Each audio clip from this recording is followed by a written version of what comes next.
juga bingung dia mau berbakti caranya bagaimana. Begini salah, begitu salah. Saya pun merokok di depan ibu saya kan nggak berani. Sampai usia 50 lebih ini saya nggak berani merokok di depan ibu saya. Bahkan kalau saya jawab ini saya beli sendiri atau nggak beli, dikasih, itu pun bisa saya jawab pun tidak saya lakukan untuk menjawab. Itu yang keramat.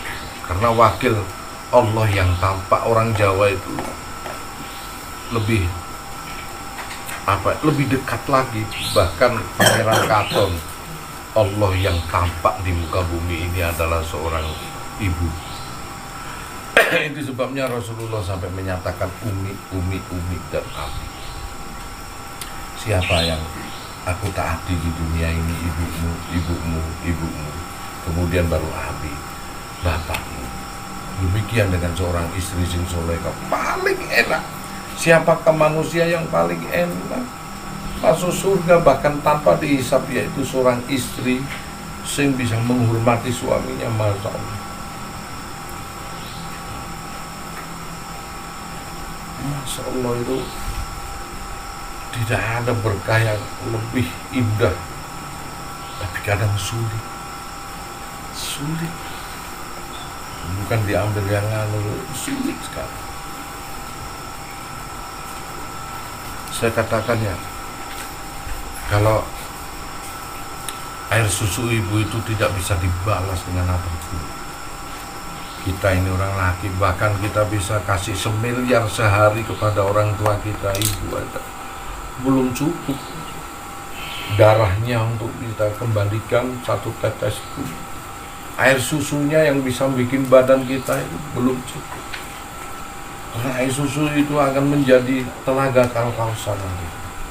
Orang bisa selamat di akhirat kelak ini karena ridhonya seorang tua, orang tua ibu. Tapi tidak menutup kemungkinan yang paling utama adalah seorang bapak yang jikalau dia banting tulang, dari keringatnya sang bapak inilah timbul air susu. Nah, tapi kadang-kadang seorang ayah yang mulia kadang nggak begitu direka. Hidupnya kadang dia menyendiri. Nah itu. Ada cerita kalau orang tua 1 aja, anak 8 atau 10, bisa dia merawat.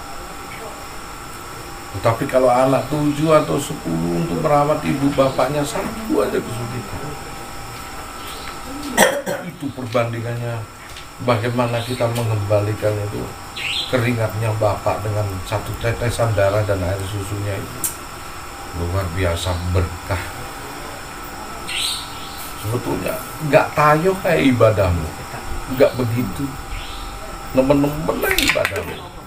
Kalau kamu tahu fungsinya, bahwa kamu sebagai manusia yang memang bisa berakhlak, bisa mengetahui bagaimana konsep, kamu tahu pundenmu dan keramatmu. Nah itulah punden kita hanya berada pada lintasan bapak kita dan keramat kita hanya pada lintasan ibu kita. Selesai perkara itu. Nggak susah-susah kalau itu. Kadang kita dijebak dengan permasalahan. Seorang suami mempunyai istri dan istrinya begitu. Kalau ada suami istri sing seia sekata ngaji tauhid ini bareng itu, waduh, Masya Allah, itu hadiah dari Allah.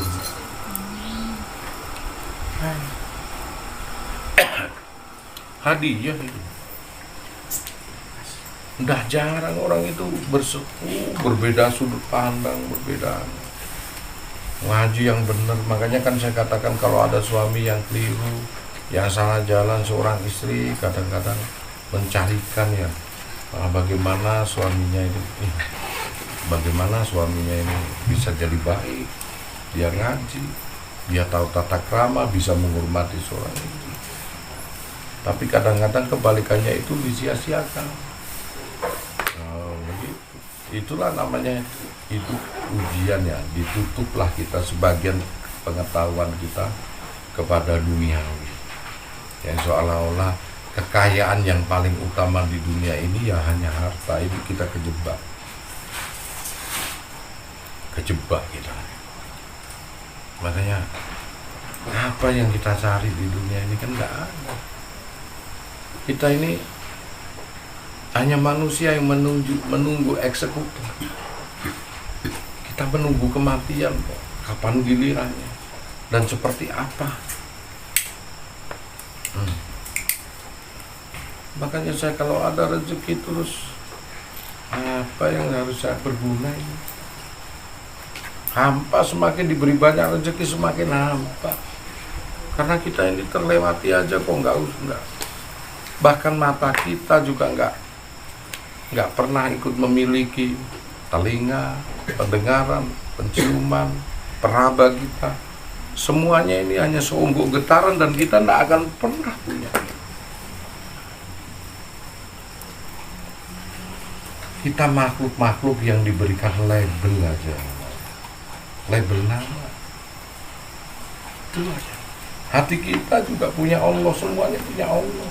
Jadi hanya untuk getaran-getaran gelombang aja kita merasakan bahwasanya dirimu ini aslinya siapa sih? Seonggok rasa yang tidak mungkin bisa disebut dulu ya.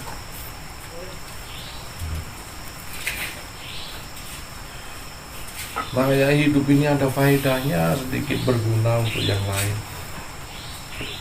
Mudah kok. Seorang anak harus berguna untuk orang tuanya. Seorang istri juga berguna untuk suaminya. Seorang suami juga berguna untuk istri dan anak-anaknya lah gitu kan. Fitrah itu aja.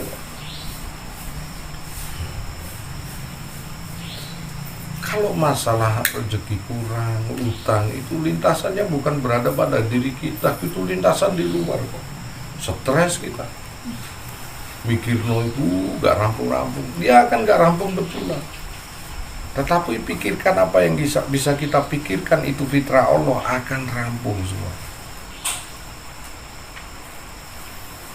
Kita punya anak, kita punya istri, ya sudah, kita sambil cari untuk bisa selesaikan tanggungan-tanggungan kita juga jangan sampai melepas fitrahnya kepada istri dan anak. Selesai. Jadikan Allah Sang Maha Penilai nanti yang menilai semuanya itu. Biar kita nggak susah-susah itu. Betul. Konsep itu kalau pernah uzlah. Apa uzlah itu? Bagian dari zuhud, menyendiri kita. Coro orang Jawa ngarani apa itu? Semedi, bukan semedi, apa namanya? Tirakat, nepi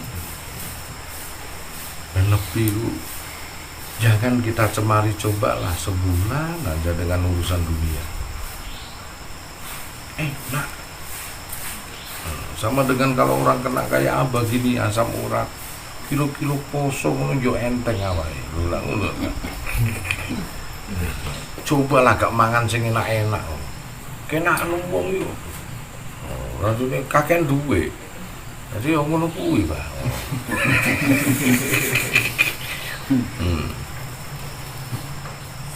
Enak hidup. Coba kita nenepi dulu sementara. Dari hiruk pikuk duniawi iki disepikno. Sehingga kita mampu mengenal Allah itu enak secara totalitas. Untuk sementara saya ngomong nenepi. Di sini pun kan kamu konsepnya nenepi. Sebenarnya hirup pikuk. Kalaupun dengar suara sahabat, dengar suaraku, dalam konteks ngaji gini bisa diresapi. Konteks nenepi itu dibutuhkan untuk mengupgrade otak kita supaya baik. Terus kemudian kita punya hati, coba-coba untuk merasakan rasa cintanya Rasul kepada kita. Coba.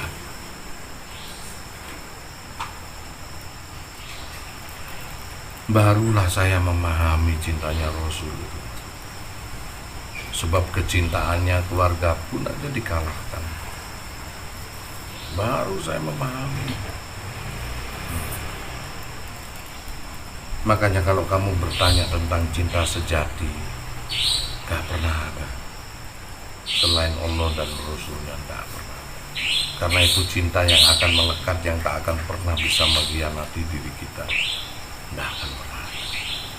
Kalau kau mengetahui tentang konsep cinta sejati, dan semuanya akan disisihkan sama Allah, yang tertinggal di hatimu dan di pikiranmu cuma siapa?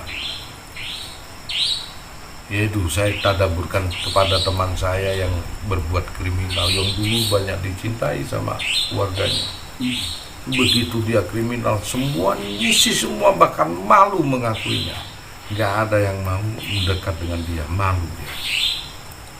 Lantas dia berteriak, bener Gus, yang tertinggal cuma Allah dan Rasulnya. Ternyata hanya Allah dan Rasulnya sih, gak tahu maju.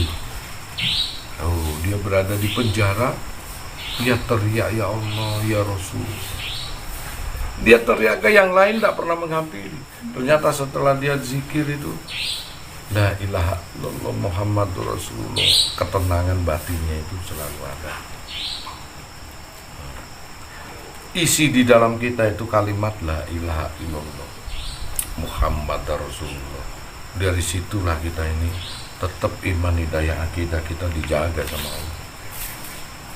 Nah, makanya kalau mau tanya cinta sejati, tidak akan pernah ada kecuali Allah dan Rasulnya yang bisa mencintai diri kita. Bahkan kita ngaji begini pun karena cinta sejati. Beda cinta suci. Apapun bentuknya kau tetap dicintai. Itu kalau ada seorang perempuan berikan cinta suci sama suami, seorang suami berikan cinta suci sama istri. Apapun jelek, apapun itu tetap dicintai. Namanya suci, berhadas itu apa sih? Debu itu najis. Tetapi satu saat jikalau tidak ada air, malah diwajibkan berdebu, tayamum. Yang najis itu artinya apa? Sesuatu yang buruk itu tidak kita kehendaki. Tetapi jikalau keburukan itu datang menghampiri pasangan kita, jangan berubah. Kasihan bapak yang sedang berjuang, dia ibaratnya begitu. Dampingi dia, jangan terus enak itu.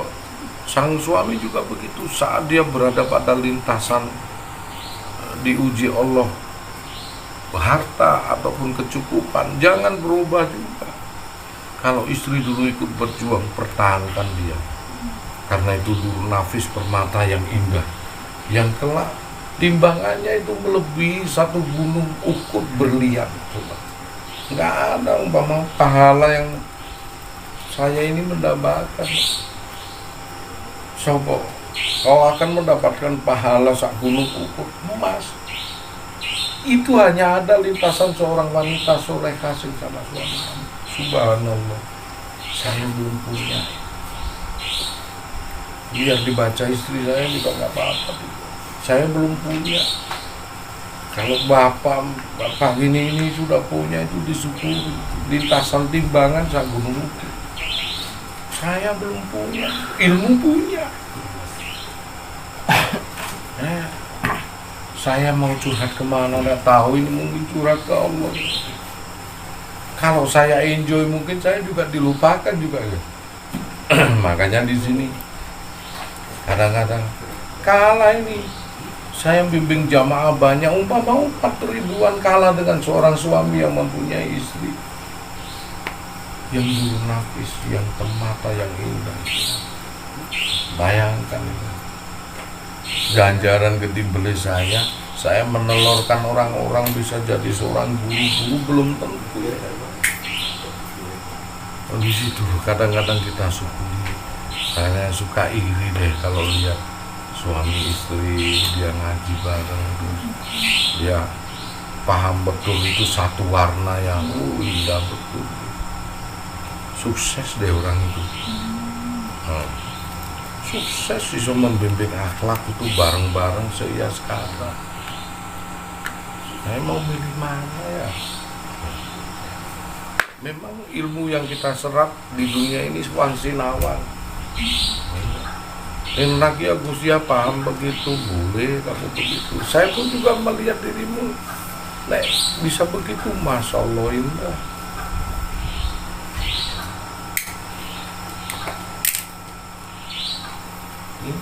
Cita-cita kalau dalam ngaji gini saya sepele kok. Indah sekali kalau ada seorang istri yang mendampingi, kalau suaminya itu bisa mengajar suatu kemuliaan. Itu didambakan oleh orang-orang seperti saya, ulama-ulama. Ya memang sih di dalam hidup itu tidak ada kesempurnaan. Karena ketidaksempurnaan inilah kita mampu mengatasi, maka disebutlah manusia yang sempurna. Karena dari ketidaksempurnaan ini manusia bisa mengatasi masalahnya, baru dia bisa disebut manusia yang sempurna. Karena dengan keburukan kadang dia bisa mengatasi masalah. Jangan berputus asa dari rahmat. Terus kita ini meminta sama Allah dijaga hubungan, apalagi kalau sudah baik, sudah bisa seia sekata. Kepercayaan itulah cinta yang hebat. Itu jalan saling mencurigai lah. Sebetulnya kalau dijaga suatu perasaan itu, kepercayaan itulah cinta yang sebenarnya cinta. Kalau saling mencurigai itulah berawal dari bobroknya suatu hubungan. Apalagi nak wis tuwa, wis hubungannya itu sudah lama ya, atik cemburu meneh wis kaset expired. Ya opo nih sing dicemburu, bah culculno iku mulai dhewe.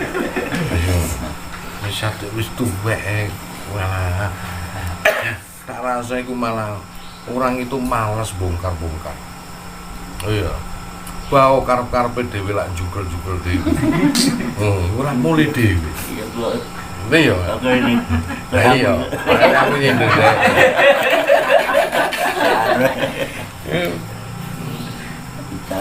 Yang jelas itu tadi.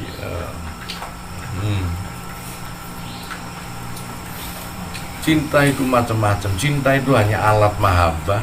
Bagaimana Allah itu bisa dikenal kok.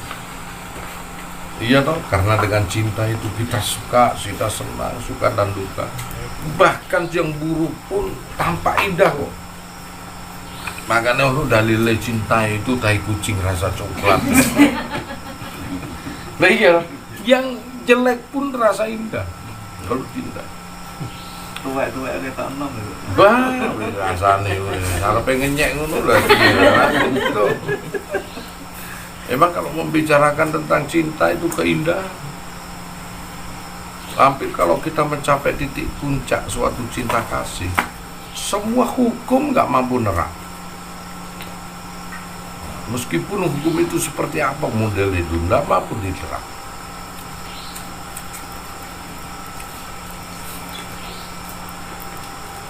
Nah, itulah cinta. Allah gunakan cinta itu untuk mencintai aku. Supaya apa? Supaya kita akan mendapatkan ilmu yang kita serap. Karena kalau kita mencintai kan sesungguhnya omongan siapa yang dia cintai akan diserap betul. Beda, akan diserap betul. Beda konsepnya dengan benci. Makanya batasannya itu hampir sama itu. Berselisihan sedikit. Makanya nak benci karo wong ojo teman-teman kebablasan sithik klik tadi cinta. Ayo. Ayo ono dalile benci tapi rindu. Iku ono dalile yo. Qur'ane rung ketemu ya. Wong bikin aku kuwet ambek wong iku lha opo aku sampai rabi ambek wong iki ngono. Ya iku mau hampir 180 derajat iku lingkaran ya. Klik Siti 181 cinta wis. Woi, ora bonci temen-temen niku dadi bojomu. Ngene ibaratnya lah ngene. Akhirnya semangka berdaun. Wah, iya keliru kabeh. Lho, nek cinta yo aja temen-temen. Dadine benci kok. Waduh, benci welek gak karo-karuan. Kencono katon wingko. Mas yo mas perbuatanmu dadi watu. Wah, sing digoleki elek tok. Apike wis ilang, Cak. Ilang.